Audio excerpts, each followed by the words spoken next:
오늘의 전국 상황 두 분과 짚어보겠습니다. 최수영 시사평론가, 박원석 전 정의당 의원 나오셨습니다. 안녕하세요. 안녕하십니까. 네, 오늘 김기현 전 대표 그리고 추경호 전 원내대표 등 친윤계 의원 5명이 윤 대통령을 면담했습니다. 네. 지난번에 이어서 한 세 번째죠. 여당 그렇죠. 의원들이 네. 윤 대통령 접견한 건. 어떤 메시지가 또 나왔습니까? 그러니까 뭐 일관됐어요. 그러니까 오늘도 전한 게 세 가지인데, 그러니까 먼저 윤 대통령은 청년의 지지를 항상 언급합니다. 그러니까 어느 때 누가 면회를 가더라도 청년의 지지와 청년의 관심을 항상 언급하는데 그게 빠지지 않았고, 두 번째는 내가 계엄을 했지만 이건 적법한 범위 내에서 계엄을 한 거다. 거기에서 아마 국민들이 내가 왜 계엄을 했는지 좀 알아줬으면 좋겠다고. 마지막에 이제 그거죠. 비상계엄을 할 수밖에 없었던 국가적 위기 상황에 대한 얘기들 아마 여당 의원이고, 또 김기현 의원은 바로 전직 대표고 추경호 또 원내대표도 바로 직전 당시에 계엄 당시 원내대표였기 때문에 아마 그런 데 대한 동조를 구했는데, 아마 김기현 의원이 대표적으로 여기에 대해서 이제 말하자면 이제 전원의 메시지를 전하는 건데, 저는 누가 앞으로 면회를 가더라도 이 기조에서는 변하지 않을 것 같습니다. 왜냐하면 더 이상 나가면은 또 윤 대통령이 과도하게 또 국정에 또 이러고 저러고 또 영향력 행사한다는 그런 소리가 나오기 때문에 아마 요 기조 위에서 아마 모든 접견이 이루어지지 않을까, 저는 그렇게 앞으로도 전망합니다. 예, 친윤 인사들이 접견을 간 자리에서 그렇게 얘기를 했단 말이죠. 어떻게 평가하셨습니까? 그러니까 지금 윤 대통령의 이른바 옥중 메시지가 앞서 말씀하셨듯이 동일한 패턴을 띠고 있습니다. 하나는 이제 계엄의 불가피성, 정당성을 강변하는 내용이고, 다른 하나는 이제 지지자들의 결집을 호소하는, 특히 청년들의 지지를 강조하면서 2030 세대가 최근에 탄핵 반대 집회에 참여가 늘고 있다, 이런 현상들이 있지 않습니까? 그걸 더 이제 고무하려는 그런 의도를 가지고 메시지를 내고 있는데, 뭐 앞서 최수영 평론가 말씀하셨듯이 동일한 패턴의 메시지를 반복할 것 같아요. 그러나 지금 이제 헌재에서 탄핵 심판 그 변론이 이루어지고 있고, 그리고 국민들이 12월 3일 날 그 비상계엄 선포하고 또 이른바 이제 내란이 벌어지던 현장을 다 목격했는데, 저렇게 여당 의원들이 면회를 통해서 어떻게 보면 좀 국민들이 납득하기 어려운 계엄의 당위성을 강변하는 메시지를 계속 밖으로 전달하는 게 타당한지에 대해서, 이게 이제 탄핵 그 심판이 끝나고 나면 조기 대선이 현실이 될 가능성도 있는데, 그때까지 윤석열 대통령과 한 몸으로 여당이 비춰지는 게 과연 이 조기 대선에서 어떤 결과를 낳을지, 그 점도 여당으로서는 좀 깊이 고민을 해봐야 된다고 생각합니다. 네, 지금 옥중 메시지뿐만 아니라 옥중 인사 논란도 일고 있는 게, 지금 박현수 서울경찰청장 직무대리가 오늘 취임하지 않았습니까? 야권에서는 초고속으로 승진한 친윤석열계다, 이런 비판을 받고 있는데요. 네. 옥중 인사 어떻게 보고 계십니까? 야당은 또 이제 옥중 정치, 또 이제 말하자면 상황 정치, 그리고 이제 뭐 접견 정치, 이런 프레이밍을 통해서 이제 공격하려고 하겠죠. 근데 뭐 저도 사실 뭐 청와대 근무를 해봤습니다만은, 사실 원래 이제 그 청와대에 파견되는 공무원들이 원래 승진이 1순위고, 그다음에 그 행안부에서 경찰국장 같은 자리는 주요 보직입니다. 왜냐하면 행안부가 경찰을 통제할 수 있는 상급 기관인데, 거기에 파견되어서 경찰국장으로 이제 그 근무하는 사람들은 다 원래 승진하는 게 관례였습니다. 그건 이상민 장관 초기에도 그랬고, 그렇기 때문에 그 두 사람이 승진한 걸 가지고 마치 이제 윤 대통령의 어떤 의향과 어떤 의사가 개입된 것처럼 얘기하는 건 얼핏 보면은 솔깃할 수 있으나, 저는 그럴 것 같지 않고, 최상목 대행이 박근혜 정부 때 탄핵에 대해서 굉장히 그 말하자면 나중에 적폐 조사를 받았던 사람입니다. 그렇기 때문에 조심할 수밖에 없어서 그랬잖아요. 이호영 청장 대행과 그다음에 그 행안부 차관 2차관하고 다 긴밀히 상의해서 그쪽에서 올라온 걸 난 결제했을 뿐이다, 개입할 여지가 없었다고 얘기를 했기 때문에, 저는 이제 야당에서는 이렇게 공격할 겁니다. 윤 대통령의 옥중 정치가 여권의 지지율 상승으로 이어질 때마다 아마 이것을 좀 차단하거나 이것을 좀 그 희석하기 위해서 공격 포인트를 계속 강조할 텐데, 그럼에도 불구하고 여기에 대해서 제가 보기에 지금 이런 비상 상황에서 과도하게 특정 정치인 인사가 개입할 여지가 별로 없기 때문에, 저는 제가 보기에 이거는 그냥 그냥 의례적인 정쟁용 공격이라고 생각을 합니다. 예, 여러 가지 그 박현수 직무대리 관련해서 뭐 의혹을 야당에서는 쏟아내고 있는데, 조지호 경찰청장, 이상민 전 행안부 장관과 통화한 의혹이 있고, 또 이번 정부에서 경무관에서 치안 정감으로 초고속 승진했다는 그런 얘기도 있고요. 인수위에도 있었고, 이 논란 어떻게 보십니까? 그렇죠. 지난 한 2년 반밖에 안 되는 기간 동안에 이제 3단계 승진을 거듭한 거거든요. 경찰 인사에서도 굉장히 이례적인 그런 초고속 승진인데다가, 지금 경찰청장도 직무대리, 행안부 장관도 직무대리, 어떻게 보면 인사추천권자가 전부 직무대리인 상황에서 도대체 누구의 추천에 의해서 저렇게 이제 치안 정감에 경찰로 보면 이제 2인자의 자리인데 임명됐느냐 여기에 이제 의문을 제기하는 거고요. 그래서 이 박현수 이 청장 직무대리 내정자가 워낙에 이제 경찰 내부에 이제 친윤 인사로 분류가 됐었고 이 정부 들어서 집중적인 인사 수혜를 입었기 때문에 혹여라도 윤 대통령이 이번 인사에 어떤 영향을 미친 것 아닌가. 근데 이런 후문이 있는 거죠. 최상목 대행은 어쨌든 정상적인 추천 절차를 밟아서 임명권을 행사했다고 얘기하지만 경찰 내부에서 나오는 뒷얘기가 이게 좀 추천이 누구인지가 좀 불분명하다라는 얘기가 나와서 결국 이게 대통령이 용산을 통해서 영향력을 행사한 거 아니냐. 내지는 윤 대통령 직무정지 되기 전에 내정돼 있던 인사인데 그거를 내정된 김에 이번에 시행하는 거 아니냐. 이런 의혹이 있는 것만은 분명한 것 같습니다. 네. 지난 토요일에 동대구역에서 탄핵 반대 집회가 열리지 않았습니까? 네. 경찰 추산 5만 2천여 명이 참여를 했는데 여기에 국회의원, 국민의힘 현역 의원 11명이 참석을 했어요. 그 앞선 주에 있었던 부산역 집회보다 많이 늘었던데 이유가 뭐라고 보십니까? 정당이 지지율 분석을 하지 않을 수가 없는 집단 아닙니까? 그러면 지금 국민의힘이 뚜렷하게 뭔가 본인들이 뭘 내세워서 잘한 게 없는데 지지율은 계속 상승하고 있단 말이죠. 그다음에 이 원인을 놓고 분석해 보면 여기에서 윤 대통령을 떼어서 할 수가 없는 거예요. 국민의힘 지지율 상승과 여러 가지 여권의 동반 지지율 상승에는 윤석열 대통령이 분명히 있다. 그렇다면은 정당은 사실 민심에 부응하는 기관이고 특히나 정당은 자기를 지지해주는 지지층에 부합할 수밖에 없어요. 근데 그게 극렬이냐 아니냐는 나중에 이제 더 확장성의 논란에서 그건 선택과 정무적인 판단의 문제겠지만 기본적으로 지금 굉장히 계엄육에 위축되어 있었던 여권이 윤 대통령 구속 이후로 뭔가 반등의 계기를 마련했던 건 맞거든요. 그런 측면에서 부산보다는 지금 그 대구에서 물론 대구가 TK의 본류 이것도 여권의 그 중심이긴 하지만 경북도지사까지 갔다는 거. 원래 광역단체장들은 그렇게 정치적인 발언을 자제한다고 본인도 얘기했어요. 이철우 지사도. 그럼에도 불구하고 원론적인 얘기라도 참석했었던 거는 지금의 여러 가지 여권의 지지율과 그다음에 이 분위기, 그다음에 광장으로 집결하는 에너지 이런 것들이 정치인들이 무시할 수 없다는 판단을 했기 때문에 간 거고요. 다만 이제 아까 박 의원님 지적해 주셨지만 이런 이게 만일 탄핵이 인용이 안 된다면 모를까, 기각이 된다면 모를까, 만일 인용돼서 정말 조기 대선이 가시화될 경우에 전략적으로 이런 부분들을 어떻게 빨리 급변침을 하든가, 아니면 어떻게 보완할 수 있는 그런 것들에 대해서는 당에서 플랜 B도 있는 상태에서 아마 광장의 참여도 함께 해줘야 되지 않을까, 저는 그렇게 분석합니다. 예, 야권에서는 저 집회 현장에서 마이크를 잡은 일부 연사들이 극우라고 비판을 하고 있는데 중도층을 바라본다면은 전략에 좀 중도층의 소구력이 좀 떨어지지는 않을까요? 최근 여론조사 그 지표나 흐름이나 특히 이제 이 대구에서 열린 집회이기 때문에 대구 경북 지역 민심에 그 지역의 국회의원들이 반응한 게 아닌가 싶은데요. 근데 이제 지역 민심하고 또 전체 국민 여론하고는 차이가 있는 데다가 이게 지금 이제 탄핵 심판이 아직 진행 중이다 보니까 탄핵에 반대하는 여론이 최고조로 지금 집결되는 측면이 있습니다. 근데 막상 이제 탄핵이 인용됐을 때 조기 대선이 현실로 다가온다면 그때는 이제 국민의힘도 훨씬 더 지금보다 고민이 많아질 가능성이 높고요.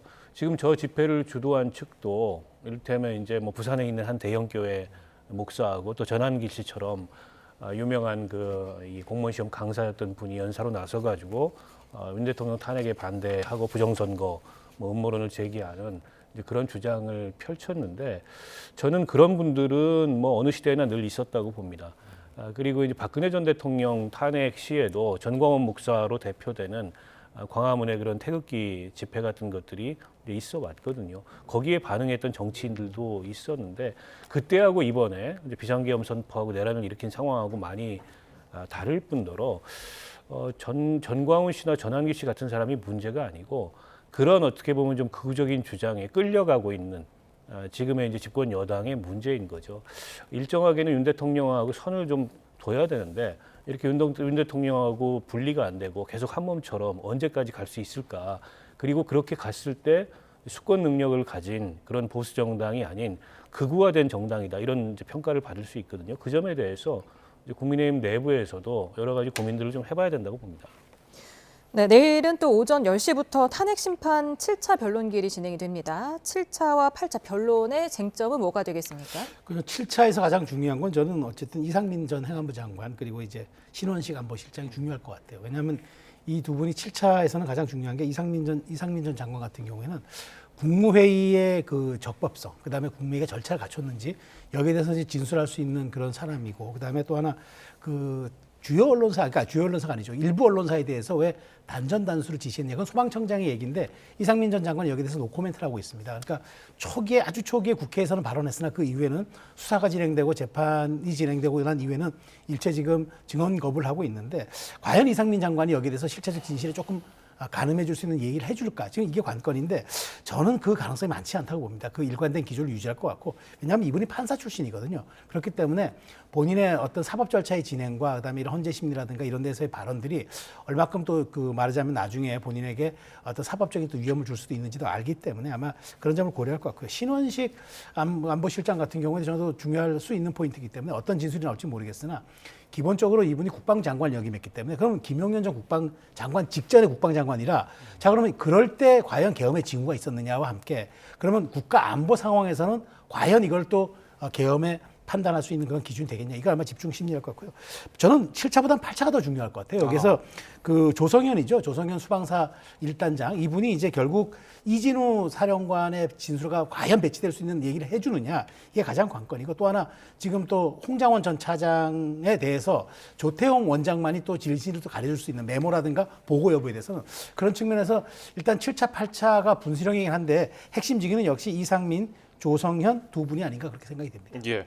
그런데 이상민 전 행안부 장관은 국회 국조특위에 나가서 뭐 선서도 하지 않고 진술도 하지 않았단 말이죠. 근데 내일 보면은 국회 측과 대통령 측 쌍방의 증인으로 채택이 됐기 때문에 과연 뭐 선별적으로 대답을 할까? 아니면 어떤 태도를 보일까? 어떻게 전망하세요?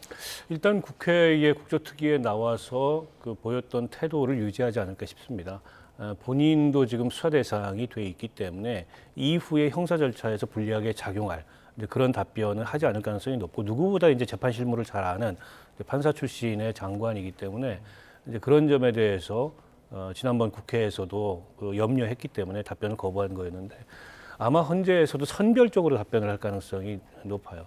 그러니까 본인의 그 이후에 예정돼 있는 수사에 다소 이제 리스크가 될 만한 그런 답변은 최대한 피하려고 할 거고 그게 아닌 선에서의 이제 답변을 하려고 할 텐데 앞서 이제 말씀을 해주셨듯이 일부 언론사에 대한 단전 단수 조치 이게 이제 검찰 공소장에 포함이 됐어요. 예. 윤석열 대통령이 단전 단수 조치를 지시하는 문서를 보여주고 그에 따라서 단전 단수를 했다.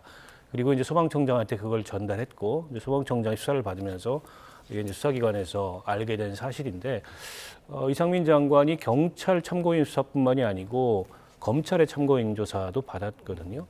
그에 대해서 경찰, 검찰에서 구체적으로 어떻게 진술했는지 알려져 있지는 않습니다. 내일 아마 그에 관한 질문이 나올 텐데 이제 어떤 답변을 하는지 좀 지켜봐야 될 것 같고요.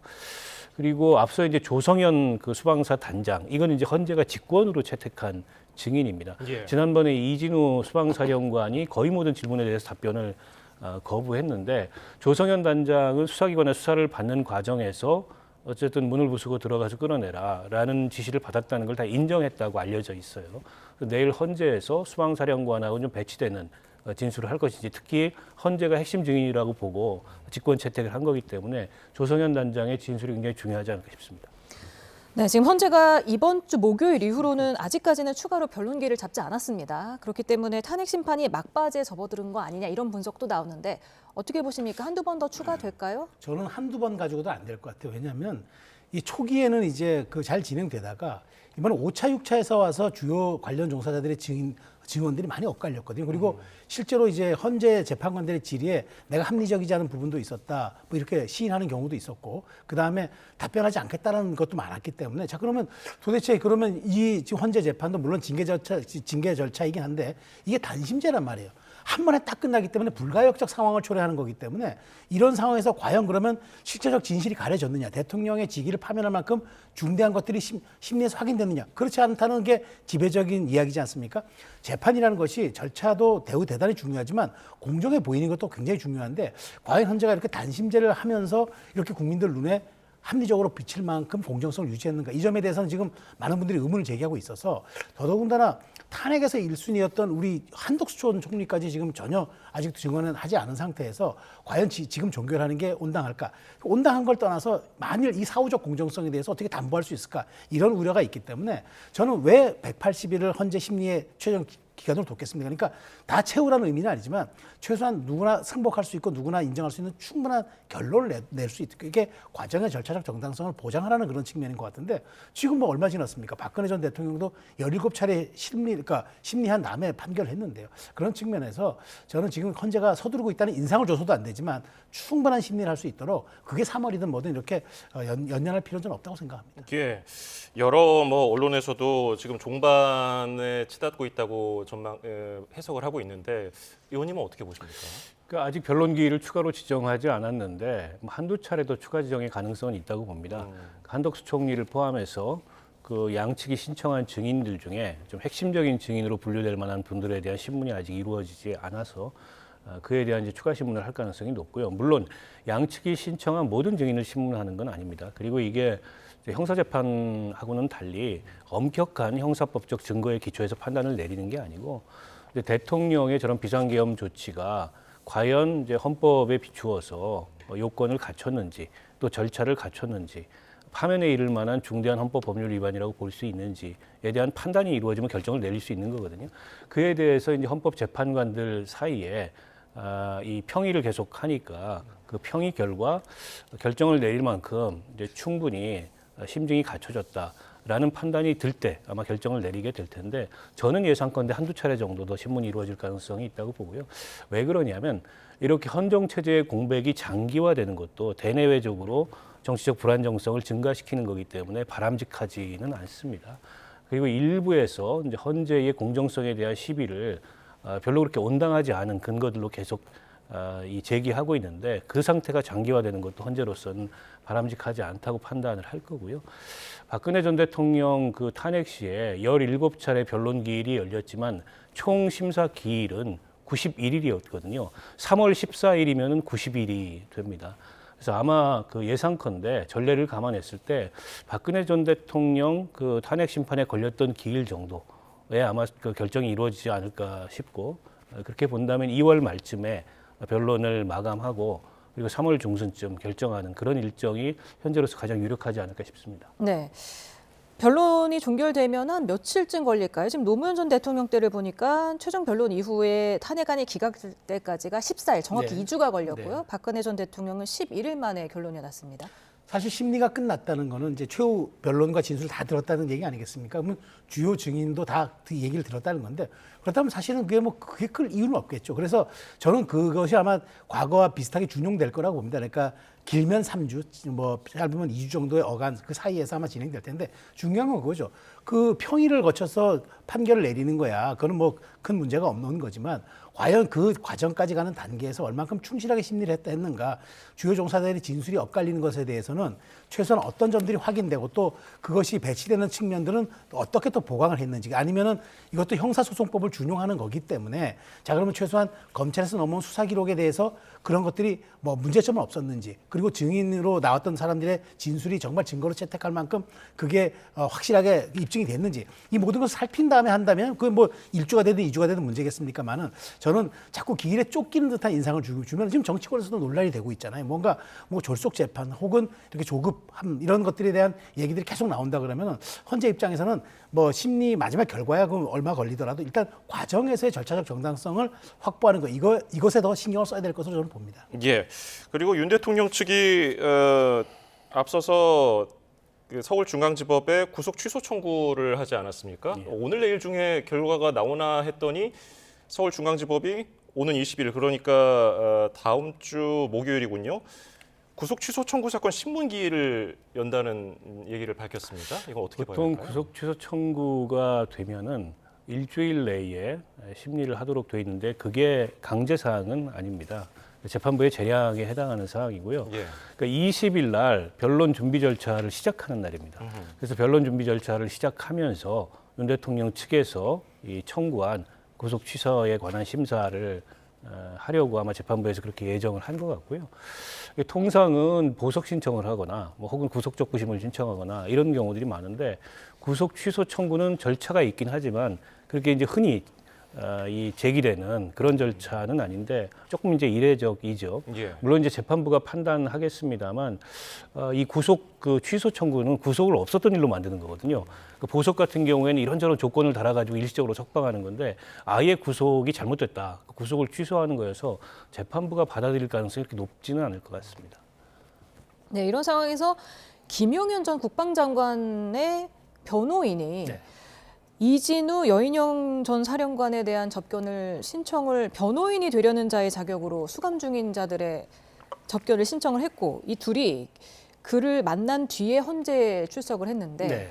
여인영 전 장관이 4번 만났고 이진우 전 사령관은 2번 만났더라고요. 네. 그래서 이 둘이 헌재에서 침묵한 이유와 관련이 있는 게 아니냐는 그런 의심스러운 시각이 있는 것도 사실입니다. 그렇죠. 뭐 그렇게 문제를 제기할 수는 있어요. 그런데 사실 이 두 사람은 군인입니다. 군인이고 실제로 이렇게 법률에 대한 조력과 서비스에 대해서 잘 모를 수도 있고요. 그리고 지금 이 분들은 그 실질적으로 그렇게 뭐 변호인단을 그렇게 아주 제대로 쓸 만큼 그렇게 뭐 이렇게 금전적 여유가 있는지도 저는 모르겠습니다. 어쨌든 군인의 신분이기 때문에 그런 측면에서 김용현 장관 입장에서는 전 장관 입장에서는 바로 자기가 임명한 부하들, 직계 부하들 아니겠습니까? 그런데 아마 김용현 장관 측에서는 제가 알기로 변호인단이 조금 있는 걸로 알아요. 그렇기 때문에 좀 법률적 조력에 대한 좀 여유가 있기 때문에 좀 해준 것이 아닌가 싶은데 어쨌든 우리가 오비 일학이라고 하지 않습니까? 이제 까마귀 날짜 배 떨어지고 그다음에 김용현 전 장관이 바로 이제 헌재 심리를 마친 다음에 이제 그 두 사람이 출석하는 사이에 이렇게 그 법률 조력을 했다라고 이렇게 의심을 받는 상황들에 대해서는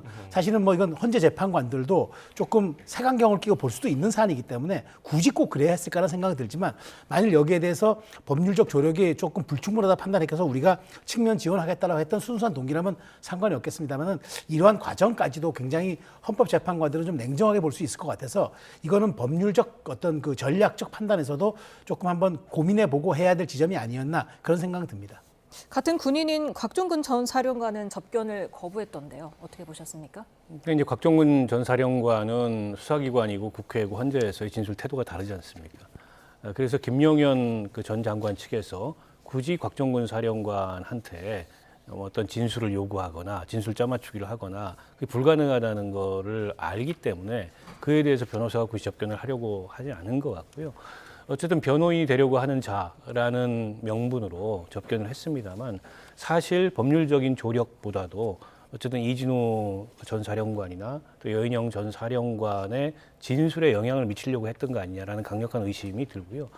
이후에 이제 형사 절차가 계속 진행이 될 텐데 저런 식으로 그 사건 관계인 공범의 변호인이 이렇게 다른 공범을 면회하는 게 이게 어떻게 허용이 되는지 저는 좀 납득이 안 됩니다. 아마 그 수감시설 쪽에서도 이런 문제가 제기된 마당에 조금은 더 신경을 써야 되지 않을까 싶습니다. 예. 자, 민주당 이재명 대표 교섭단체 대표 연설 이야기 좀 해볼까요? 먹사니즘에서 잘사니즘으로 이제 비전을 좀 수정했는데 뭐 대선 출사표라는 얘기도 있고요. 어떻게 들으셨습니까? 저는 이재명 대표가 최근에 자꾸 그 용어 가지고 네이밍 능력을 과시하는 데 목적이 아닌가 싶어요. 중요한 건 실체고 그다음에 정책을 어떻게 제도적으로 입안하는가 이런 것들이 중요하지. 아니 무슨 여기에 대해서 어떤 정책을 이렇게 내가 만들겠다고 네이밍하고 이름을 이쁘장하게 포장하고 국민들에게 눈가림하듯이 이렇게 사탕발림하듯이 꺼내놓는 거 저는 그게 중요하지 않다고 봐요. 그게 먹사니즘이든 잘사니즘이든 국민의 이익으로 돌아가지 않는 한 그게 무슨 의미가 있습니까? 그러니까 그런 측면에서 오늘 저는 이제 보면서 이재명 대표가 굉장히 이제 앞으로 이 당에 대해서 장악이 됐던 만큼 이제 조기 대선을 향해서 아마 본인이 본격 시동을 거는구나 하는 그런 내용이 담겼어요. 그런데도 불구하고 저는 여러 가지를 놓고 본다면 이재명 대표가 급조한 얘기들을 괜히 그러니까 말에 성찬을 한 것 같다라는 생각이 들고 그다음에 지금 이재명 대표가 전혀 박스권에서 나오지 못하고 계속 이렇게 그 갇힌 채 자꾸 이렇게 뭔가 화려한 말의 성찬과 레토릭으로 승부를 걸겠다? 저는 이게 오히려 조급증으로 비춰질 수도 있고 비명계뿐만 아니라 당내에서 과연 컨센서스를 얻을 수 있을까라는 그런 의미가 있어서 저는 이번 대표 연설이 뭐 겉보기에는 뭐 굉장한 말의 성찬 같지만 실제로 내용을 뜯어보면은 뭐 별반 달라질 게 있을까라는 그런 현실성이 좀 있어서 저는 뭐 대선 선언이라는 측면은 제가 뭐 이해는 됩니다만은 평가할 만한 그렇게 부분은 없다고 저는 그렇게 봅니다. 이재명 대표가 또 국회의원 국민소환제를 제안했습니다. 이 부분도 좀 설명을 해주실까요? 이제 국민소환제라는 게 처음 나오는 얘기는 아니고요. 그동안의 개헌과 관련돼서 여러 제안들이 있었던 것도 사실이고 문재인 대통령이 2017년도에 냈던 제10차 개헌안에도 이 국민소환제가 포함이 돼 있습니다. 임명직 공직자에 대해서는 국회가 탄핵도 할 수 있고 또 지방자치단체장들에 대해서는 지방자치법상 주민들이 소환할 수 있는 제도가 있는데 선출직 공무원인 국회의원에 대해서는 아무리 국회의원에 문제가 있어도 이게 형사적인 어떤 처벌이 이루어지지 않는 이상 국민들이, 그러니까 주권자들이 정치적 책임을 물을 수 있는 장치가 없기 때문에 이걸 이제 개헌에 반영해야 된다 이런 주장이 있었고 이제 그 내용을 포함하자는 건데 민주당 일각에서는 개헌까지는 아니고 법률로도 가능하다. 근데 제가 보기에는 그건 조금 어려울 것 같습니다. 왜냐하면 국회의원의 임기 규정이 헌법에 명시되어 있기 때문에 그 임기의 예외를 발생시키는 이런 국민 소환제를 개헌 없이 법률로 가능하지 않을 것 같고요. 다른 한편으로는 4년에 한 번씩 돌아오는 선거를 통해서 책임을 묻는 장치가 있는 건데 오히려 이렇게 국민 소환제가 도입되면 지금 같은 정치적인 분위기에서 선거 끝난 다음 날부터 이제 서로 국민 소환을 하겠다. 오히려 정치 안정성을 떨어뜨리는, 정치 불안정성을 증가시키는 그런 요인으로 작용할 수 있지 않겠냐라는 단점도 지적이 됩니다. 그런 면에서 향후에 뭐 개헌 논의를 할 때 좀 균형 있게 살펴서 검토해야 될 사항이 아닌가 싶습니다. 주 4일제도 언급을 했는데 이에 대해서 이준석 의원이 실현 가능성에 의문을 제기했습니다. 지금 임금을 유지해야 하는지 명확하지 않고 또 자영업자 입장에서는 날벼락이다 이렇게 했는데 그 부분은 어떻게 들으셨습니까? 그러니까 정책에 대한 디테일한 조율이 없이 그냥 듣기에 달콤한 얘기 한다고. 그러면 주 4일째 하게 되면은 그 좋죠. 좋은데 거기에 그분들의 보장해 줄 수 있는 실질 임금 같은 건 어떻게 됩니까? 그리고 그분들이 그렇게 여가를 누릴 수 있을 만큼 우리가 그렇게 혜택을 누릴 수 있는 복지와 임금이 제공됩니까? 그 모든 것들을 종합적으로 고려해야 되는 게 정치의 영역 아닙니까? 그런데 주 4일째 좋죠. 누가 저 휴식을 보장한다는데 반대하겠습니까? 그러니까 이재명 대표가 이게 뭐 잘 사는 집이든 먹 사는 집이든 이렇게 뭐 얘기를 할 게 아니라 저는 그렇습니다. 최소한 저는 당의 지도자가 되고 대권을 누리는 그런 사람이라 그러면 자신의 정체성과 자신의 지지 기반에 얼마큼 확장성이 있느냐를 가지고 그것을 이제 승부를 걸어야 되는데 이재명 대표는 지금 정체성에 대해서 굉장히 혼란이 지금 오고 있어요. 도대체 이재명 대표의 얘기를 들어보면 이게 보수정당 대표의 연설인지 발언인지 우클릭한다는 정도가 너무 지나쳐서 정말 급격한 우회전이 이루어져 가지고 불안할 정도란 말이에요. 그렇기 때문에 이러한 불안정성을 좀 타파하거나 혹은 불식시켜주지 않는 한 이재명 대표가 앞으로 꺼내놓는 말들이 메신저로서 얼만큼 저는 힘을 가질 것인가에 좀 의문이 들고요. 지금 주사일제 같은 경우도 지금 바로 이 사회적인 굉장히 합의와 그다음에 여러 가지 수기 과정이 있어야 되는데 이렇게 툭 꺼내놓고 아니면 말고식의 얘기들이 이재명 대표에 대한 말의 그런 어떤 무게들을 자꾸 좀 가볍게 여기게 만드는 것 아닌가 그런 생각이 듭니다. 예.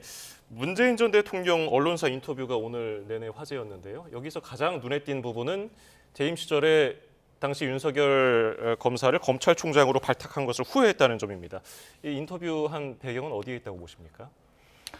최근 들어서 윤석열 정권의 이런 뭐 비상계엄, 내란 이런 사태가 터지고 결국 이제 민주당에서 어떻게 보면 발탁했던 검찰총장 출신의 대통령인데 그에 대한 이제 책임론 같은 게 민주당 내부에서도 거론이 되고 있지 않습니까?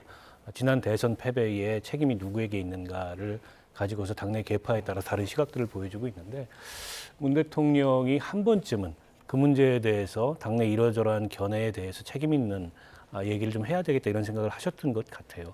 또 국민들 사이에도 사태가 이 지경까지 왔다면 윤석열 대통령을 발탁하고 또 과거에 이제 추미애 법무부 장관하고 막 갈등을 일으킬 때 대통령이 나서서 적극적으로 그 상황을 정리해야 된다. 근데 문 대통령이 하지 않았잖아요.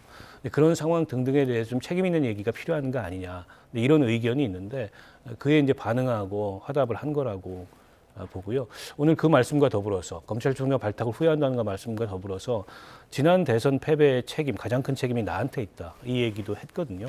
그러니까 당 안팎의 이러저러한 의견에 대해서 크게 한번 정리를 하고 어쨌든 내가 가장 큰 책임이 있으니 과거의 책임을 둘러싼 공방이나 논란은 접어두고 이제 미래를 향해서 반드시 당내 어떤 통합을 통한 정권 교체를 이뤄야 된다. 이런 메시지를 전달하고 싶었던 게 아닌가 싶습니다.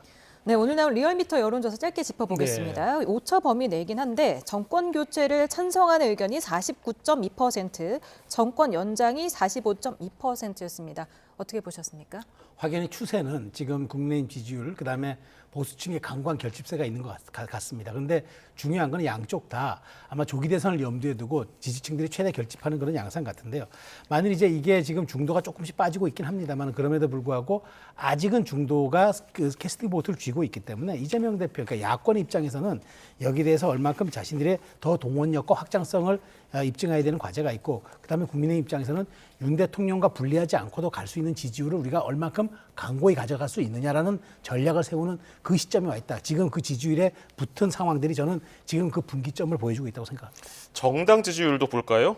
국민의힘과 민주당 둘 다 지난 여론조사 결과에 비해서 조금 줄었습니다. 오차 범위 내에 있고요. 이 점은 어떻게 해석하고 계십니까? 그러니까 최근의 여론조사 추이로 보면 국민의힘은 눈에 띄게 회복을 하고 있고 민주당은 좀 정체되는 국면을 맞고 있는데요. 여론조사에 그 국민의힘 지지층이 더 적극적으로 반응한다.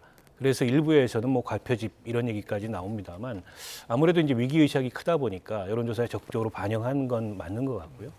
그러나 이제 민주당 쪽에서 경계심을 늦춰서 안 되는 대목은 2017년도 당시에 그 탄핵 이후의 조기 대선하고 비교해 보면 그때는 탄핵이 대선 결과에 미치는 영향이 지배적이었습니다. 때문에 민주당으로의 정권 교체, 또 문재인 대통령의 당선이 당연시하는 분위기였어요. 근데 그때 학습 효과도 있고 그 사이에 정치가 더 양극화 된 상황이기 때문에 이번은 탄핵 인용이 이루어지더라도 그게 곧바로 이제 대선 결과로 이어지지 않을 수 있다라는 점에 대해서 경계심을 가져야 될 것 같고, 특히 이제 보수층이나 중도층 사이에 이재명 대표, 지금 민주당의 가장 유력한 후보죠.